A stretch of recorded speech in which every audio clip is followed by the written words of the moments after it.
Ugandans go to the polls in under 12 hours to elect their members of parliament and president after a hotly contested and chaotic campaign period. Now, the Electoral Commission of Uganda is painting a picture of confidence about tomorrow's poll, even as they denied accusations that they deliberately rejected up to 75% of accreditation requests by an American delegation. Our very own Waihiga Mwaura is in the Ugandan capital, Kampala, joins us live on the phone right now. Waihiga, countdown to Uganda decides. What's the latest? Well, Jeff, the latest is the internet challenge here. I actually hope to have been seeing you via our live equipment, but at about 7 p.m. today, a full internet shutdown went into effect. What we know, what we've seen in terms of communication is that the Ugandan Communication Commission has directed for the temporary suspension of the operation of all internet gateways. They've written to these companies, and that was effective 7 p.m. today and shall continue until otherwise directed. So when we landed here, just briefly, just to give you history, when we landed here yesterday, there were slower internet speeds, and people were finding different ways of getting around them by buying different SIM cards, and trying their luck. But the full internet shutdown is in effect right now, and of course, it's making our job difficult as well. But, Jeff, for the better part of today, I spend my time at the Ugandan Electoral Commission just trying to understand the process that will happen tomorrow when people go to the polling station from 7 a.m. We asked them a couple of questions as well as members of the press, and this is that report. Let's do this one first. Uganda's democracy will face its toughest test yet tomorrow as 18 million voters make their way to over 34,000 polling stations to elect their presidential and parliamentary candidates of choice.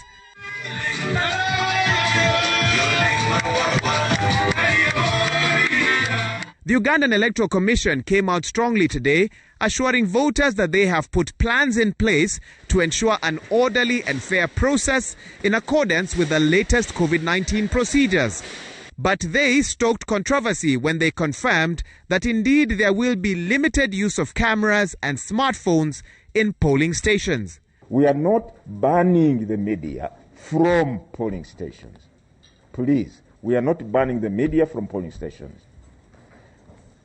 What we are not accepting is for it to go inside the cordoned off area and start clicking around with their camera. The chair also took exception with opposition candidates who have put in place independent tallying centers, stating that, as per the constitution, only his institution could announce final results. If you simply allow every Tom, Dick and Harry to compile and announce their own things, you can see what that would propel us to.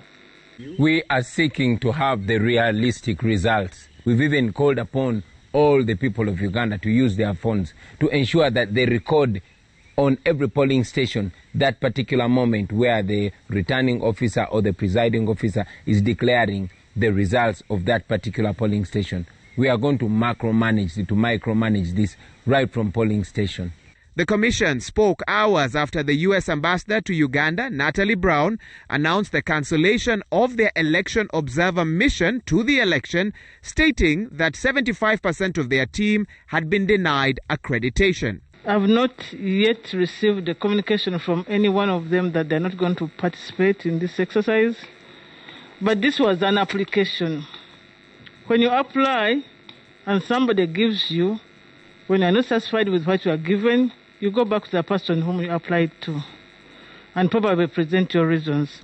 Exactly 24 hours ago, President Museveni made what we believe was his final address to the nation before Thursday's election. Dressed in full military attire, his messaging was simple. Ugandans, don't be afraid, go out and vote. To his political opponents, he warned them against intimidating his supporters. And to anyone thinking of vote rigging, he warned them as well that the consequences will be dire. I am warning everybody, please do not try to cheat. I'm glad the Electoral Commission has finally brought a system which is foolproof. This is the one where you can only vote if you show your fingerprint. That guy is cheating on you. Wahiga Mwaura, Citizen TV, Kampala, Uganda.